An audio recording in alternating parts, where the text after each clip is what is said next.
Paz de Cristo a todos, aqui é o Pastor Cláudio e hoje eu vou tecer um breve comentário acerca da primeira tentação sofrida pelo Cristo no deserto. Na verdade, eu vou abordar as três tentações em vídeos curtos. Portanto, nos nossos próximos encontros, eu falarei da segunda e da terceira tentações, e hoje eu quero me ater à primeira. A primeira da sequência de três tentações que Cristo sofreu no deserto. Mas antes eu quero te convidar para se inscrever em nosso canal, a nos ajudar na divulgação deste espaço, esse é um espaço por meio do qual nós levamos reflexões do Evangelho de Cristo a todos aqueles que têm desejo, que anseiam em conhecer pouco mais a fundo, não apenas o Evangelho do Cristo, mas o Cristo do Evangelho. Ora, o Evangelho é o meio pelo qual nós podemos conhecer o Cristo. Portanto, nosso objetivo aqui é te levar até o Cristo do Evangelho. O Evangelho é o meio. Portanto, nos ajude a levar o Cristo do Evangelho a um número cada vez maior de pessoas por meio das reflexões aqui trazidas. Se inscreva em nosso canal e ajude-nos a divulgá-lo. Bem, nós já sabemos o contexto da tentação. Jesus, após ter sido batizado, ter sido batizado por João Batista, é levado pelo Espírito de Deus até o deserto, onde haveria de ser tentado. E, segundo a narrativa de Mateus, capítulo 4 de seu evangelho, após ter jejuado 40 dias e 40 noites, diz-nos o texto, diz-nos o evangelista Mateus, que Cristo teve fome.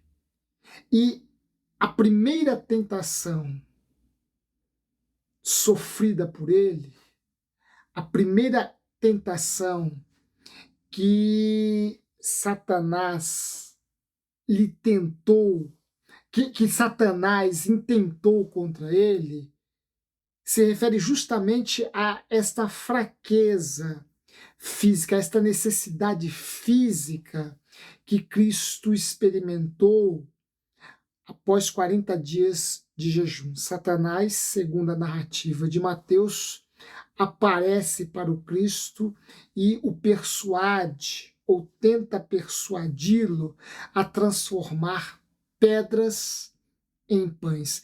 Transformai estas pedras em pães. É interessante notarmos aqui que Jesus é tentado por seu arqui-inimigo justamente na maior de suas fraquezas naquele momento, a fome.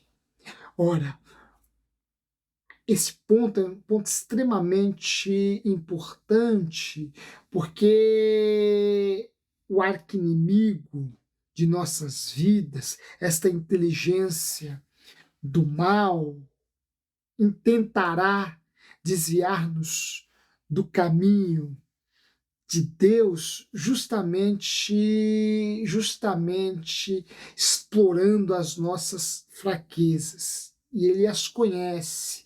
Ora, aqui ele vai no ponto fraco de Jesus, naquele momento, naquele contexto, e tenta persuadi-lo a transformar pedras em pães. Ora, Satanás aqui, essa é uma das tentações, e uma das tentações que a igreja tem ingenuamente incorrido, e principalmente as igrejas que aderiram à teologia da prosperidade, que é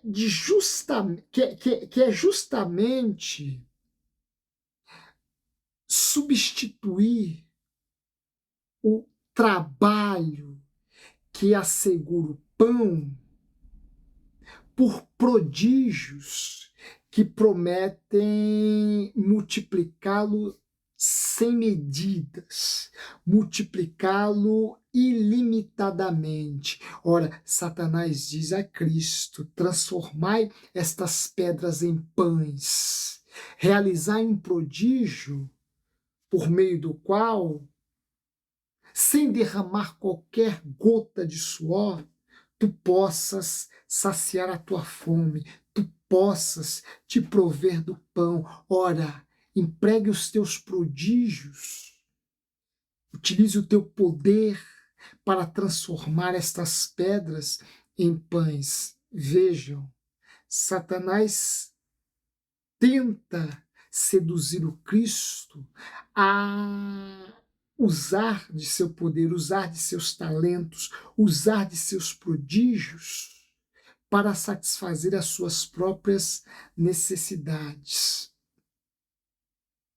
Satanás aqui persuade ou tenta persuadir o Cristo acerca, por meio de uma tentação diante da qual Cristo não cai, diante da qual ele reluta. E repito, tentação esta que uma ala muito significativa do evangelho, dos evangélicos, melhor dizendo, tem se deixado levar de forma, em determinados contextos, de forma ingênua, e por parte de sua liderança, de forma extremamente de forma proposital, de forma calculada, que é a tentação em recorrer a um suposto prodígio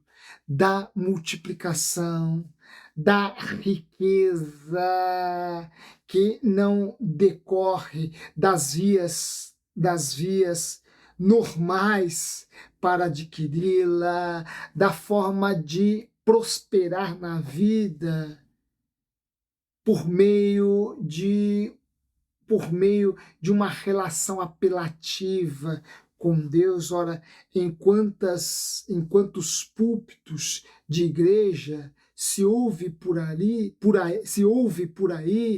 que os pães, a multiplicação deles, a abundância e a riqueza resultam de um prodígio divino. Ora, esta tentação Cristo sofreu e resistiu no deserto.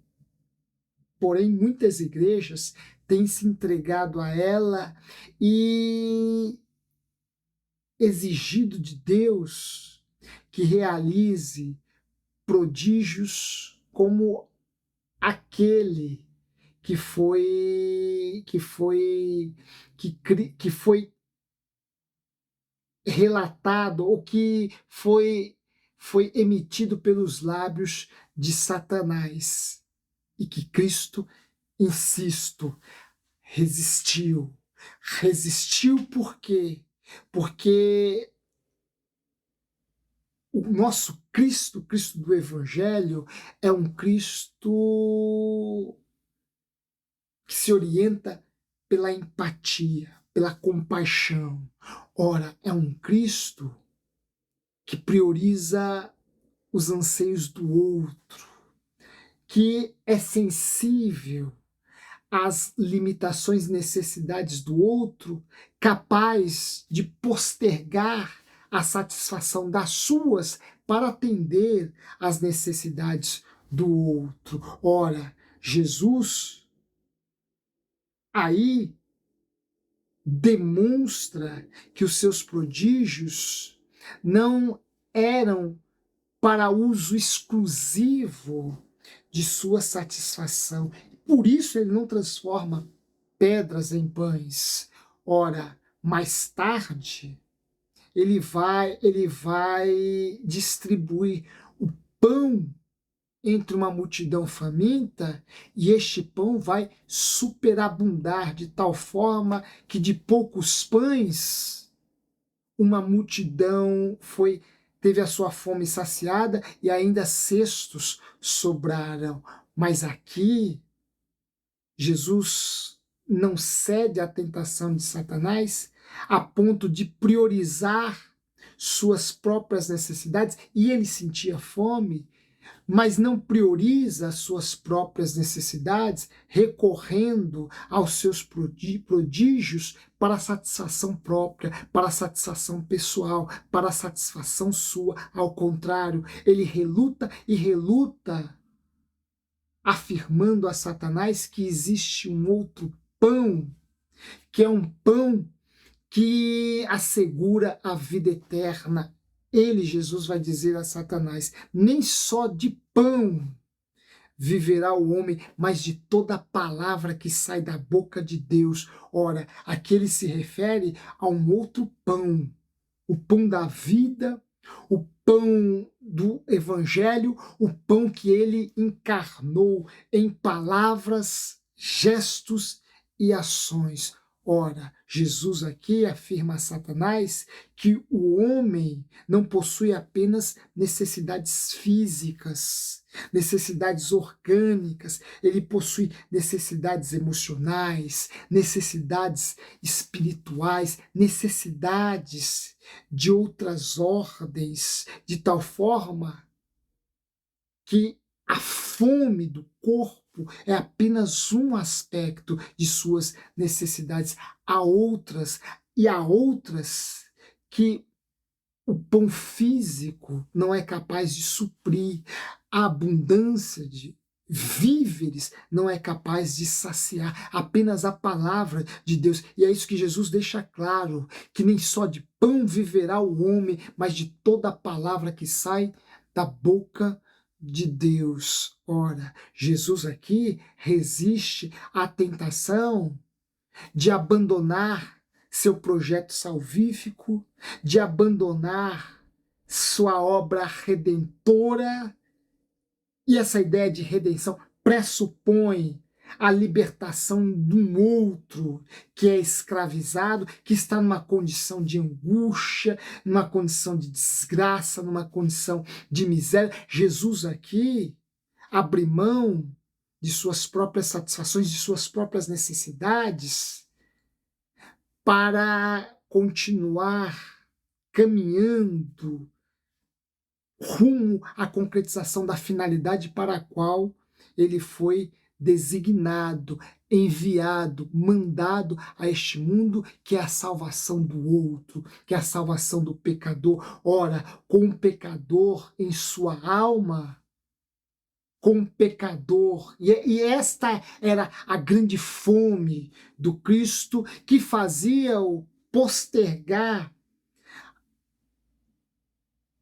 a saciedade de sua fome física. Esta era a grande fome do Cristo, a fome de levar ao outro, a fome de salvação, a fome de oferecer ao outro sua salvação, a fome de oferecer ao outro, a fome de cumprir os desígnios do Pai, a fome de realizar seu processo de redenção. Mais tarde, Jesus vai dizer: trabalhai, mas não pelo pão que perece, mas pelo pão que assegura a vida eterna. Ora, era por este pão que Jesus trabalhava, era por este pão que Jesus realizava prodígios, era por este pão, o pão que assegura ao homem a vida eterna, o pão que supre o homem de suas necessidades mais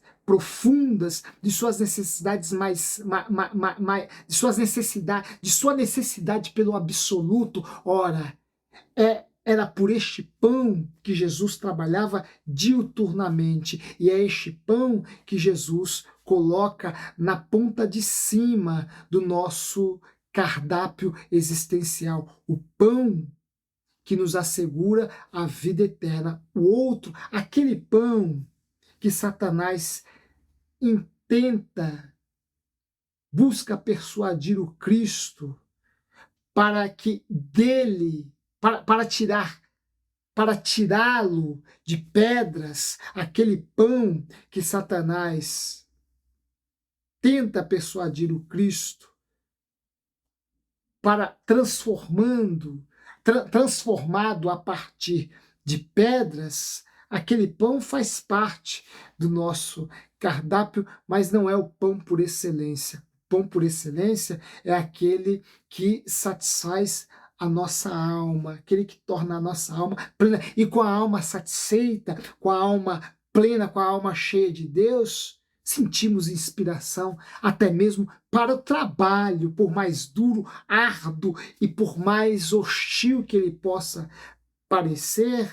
Cristo nos anima a trabalhar por ele quando a nossa alma também já está cheia, plena do gozo eterno, da alegria eterna. Ora, Jesus resiste a esta tentação, a tentação de utilizar os seus prodígios para a realização ou satisfação própria.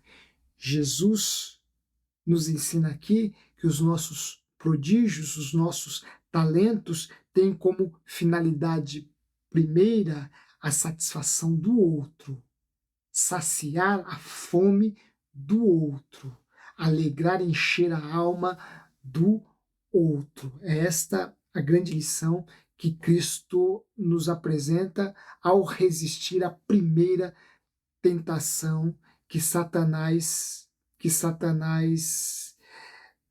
com a qual Satanás buscou seduzi-lo lá no deserto. Nos nossos próximos 2 encontros, eu falarei da segunda e da terceira tentação. Que Deus abençoe a todos, em nome de Cristo, e um forte abraço.